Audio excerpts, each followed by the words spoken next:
Hello student, good morning. How are you? I hope you are so well.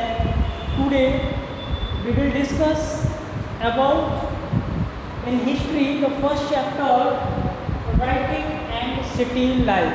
Writing and city life is our first chapter in history, and the first chapter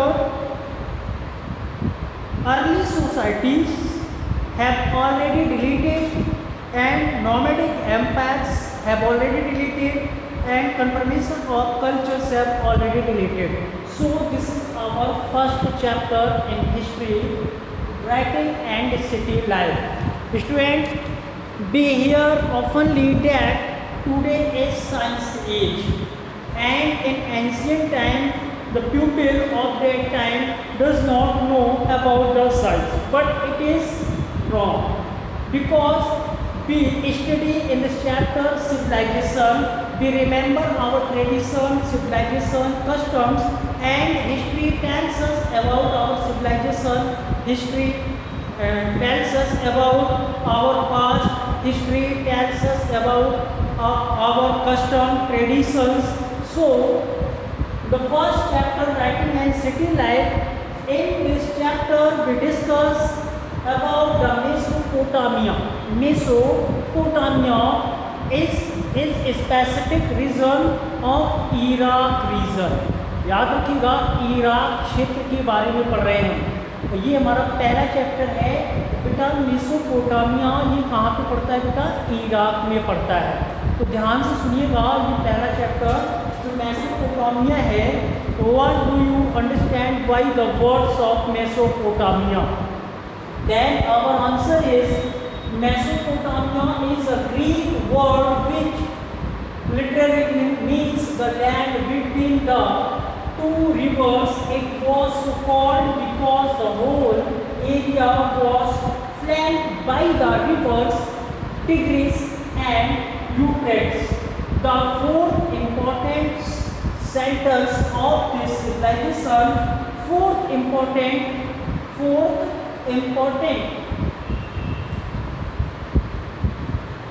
center.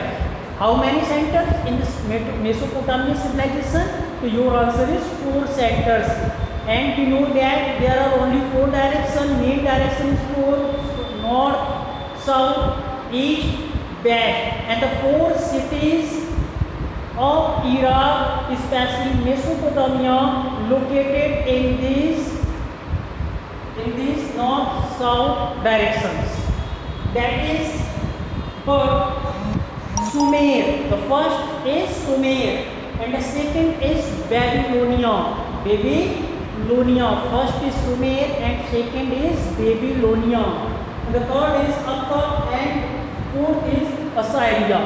तो यहाँ पे बेटा कहने का मतलब है Mesopotamia जो शब्द है ये इराक की वर्ल्ड हिस्ट्री हम पढ़ेंगे, और इसमें भी एक चीज़ और हम आगे आपको बताएंगे, जुगरफ क्या होता है, फिर इस सिविलाइजेशन में लोग रहते कैसे थे, उनका पॉलिटिकल लाइफ कैसे थे, वो खाते क्या थे, वो पहनते क्या थे, उनकी लैंग्वेज क्या थी, वो लोग पढ़े लिखे थे या नहीं थे, उन्होंने कुछ बुक्स लिखी या उन्होंने कुछ लिटरेचर लिखे, वो सब हम इसमें पढ़ेंगे।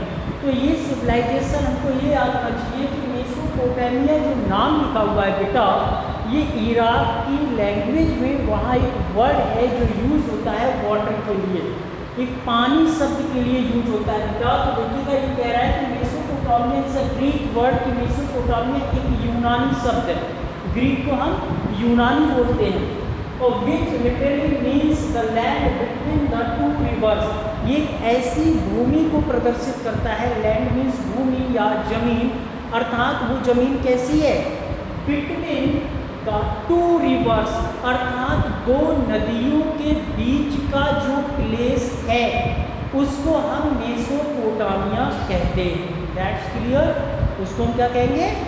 2 नदियों के बीच के स्थान को मेसोपोटामिया कहा गया।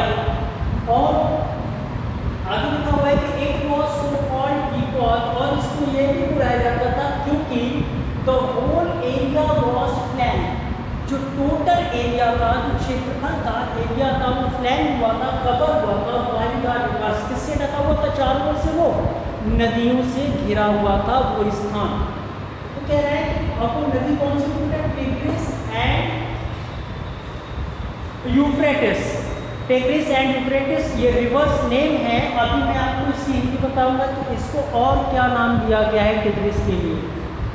The fourth important centres of this civilisation, तो याद रखिएगा इस सिविलाइजेशन के 4 मेन सेंटर हैं। How many centres in Mesopotamia? तो there are only 4 centres in Mesopotamia civilisation. First is Sumer and second is Babylonia and Akkad and Assyria. ये 4 centre थे। अब बेटा मैं आपको एक मैप से समझा रहा हूँ कि जैसे मान लीजिएगा एक रिवर्स इधर से बह रही है, ओके, मान लीजिएगा ये टिग्रिस है और एक नदी इस साइड से इस प्रकार फ्लो हो रही है और वो मान लीजिएगा जो नदी है वो लिखा हुआ है यूफ्रेटिस।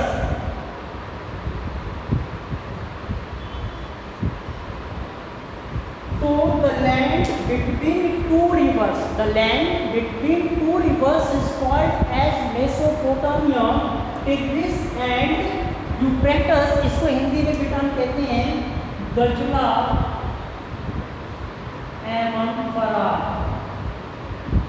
अगर हम इसको टिग्रिस को और यूफ्रेटिस को हम बात करें तो दजला और फरात नदियों के बीच का जो स्थान था, प्लेस था, वो मेसोपोटामिया के नाम से जाना जाता है।